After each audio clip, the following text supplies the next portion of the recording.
Hello தோஸ்தோ, welcome to அரிஸ்டம் cooking. அல்ஹம்துலில்லாஹ், நான் நல்லா இருக்கிறேன். நீங்கள் எப்படி இருக்கிறீங்க?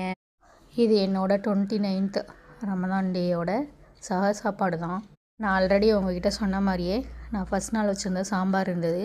அதோட நான் கேரட், பீன்ஸ், முட்டைகோஸு போட்ட பொரியல் பண்ணியிருந்தேன். அதில் வந்து லாஸ்ட்டாக நான் முட்டை உடச்சி ஊற்றி ஒரு கிளறுனா சூப்பரான எல்லாருமே சேர்ந்த சத்தான ஒரு பொரியல் ரெடி ஆயிடுச்சு. அதோட இந்த ஹாட்டின் அப்பளம், ஊறுகாய், இதோட தான் எங்களோட சாப்பாடு முடிஞ்சது. எங்கள் வீட்டுக்கு வந்து ஒரு ஸ்பெஷலான பர்சன் வந்து வர்றதா இருந்தது. அது யாரும் இல்லை, என்னோடய தம்பி தான். அதனால் அவனுக்காக ரோஸ் மில்க்கு, நன்னாரி சர்பத்து எல்லாம் ரெடி பண்ணி வச்சாச்சு. அதுக்கப்புறம் வந்து இல்லை நான் வரல, டைம் ஆயிடுச்சு அப்படின்ட்டான். ஓகே, ஹைர் அல்ஹம்துலில்லாஹ் அப்படின்ட்டு நாங்கள் தான் எல்லா ஜூஸஸையும் வச்சு குடிக்க போகிறோம். அன்றைக்கி வந்து ஃப்ரையிங் ஐட்டம்ஸ் எதுவுமே வாங்கலை, ஏன்னா வரல அப்படின்ட்டானா தம்பி அப்படின்ட்டு. இதுதான் அதோட இன்ஷா அல்லாஹ் நோம்பு கஞ்சியும் இன்றைக்கி பஜ்ஜியும் தான்.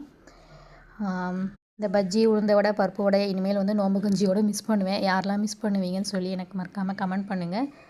லாஸ்ட்டாக நன்னாரி சர்பத் குடித்து எங்களோட இஃப்தாரோட மெனுவாக முடிச்சாச்சு. வேறு ஒரு வீடியோவில் மீட் பண்ணலாம். பாய்.